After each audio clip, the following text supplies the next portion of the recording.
My dear friends, today we shall reflect on the theme Genuine Devotion according to St. Francis de Sales. The introduction to the devout life, the spiritual classic of St. Francis de Sales, has been a source book for many till today to understand the universal call to holiness. The Salesian path to devotion has inspired, welcomed and followed for almost last 450 years of the history of the Church. I am sure, even in the future, it will have great impact because of the depth dimension of devotion that St. Francis de Sales puts forward in the introduction to the devout life. Today, many are in search of paths and acts leading to genuine devotion because we wish to become part of the origin where we have come from, and we wish to make God the Alpha and Omega to be an embodiment of life. In the preface to Introduction to the Devout Life, St. Francis de Sales presents the concerns and the purpose for arranging the book in 5 parts to those who seek to love God. The various exercises, counsels, suitable virtues, ways and means are given to refresh, to recover and to renew one's strength to make progress in the path of devotion. Therefore, the entire book, Introduction to the Devout Life, becomes a roadmap to live and to lead a devout life and move closer to God. In the first part of the Introduction to the Devout Life, the first 4 chapters speak of the description, nature, suitability and the necessity of devotion.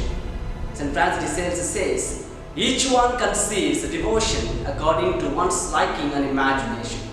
The one who fasts, the one who recites number of prayers, the one who gives alms to the poor think that they are devout by the very act that they do.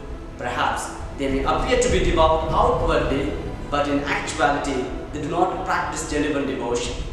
These acts of devotions are considered as nothing more than statues or illusions of devotion. Therefore, we can devise 3 different levels of holiness or devotion according to St. Francis de Sales. The first, holiness is uniquely personal. Every person is unique, and this individual distinctiveness offers different possibilities for a life of sanctity. Holiness for a bishop, a monk, a farmer, or a family member vary accordingly.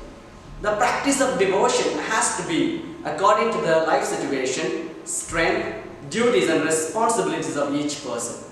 Thus, St. Francis de Sales says, in the practice of virtues, we must prefer virtue which corresponds more with our duties than our tastes.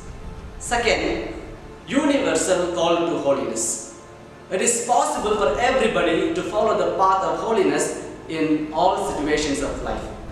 It does not consist necessarily in the practice of extraordinary virtues. It is simply a life of charity. So St. Francis de Sales says it is an error, or rather a heresy, to exclude the devout life from the soldier's regiment, the workman's shop, the court of rulers, or the home of the married.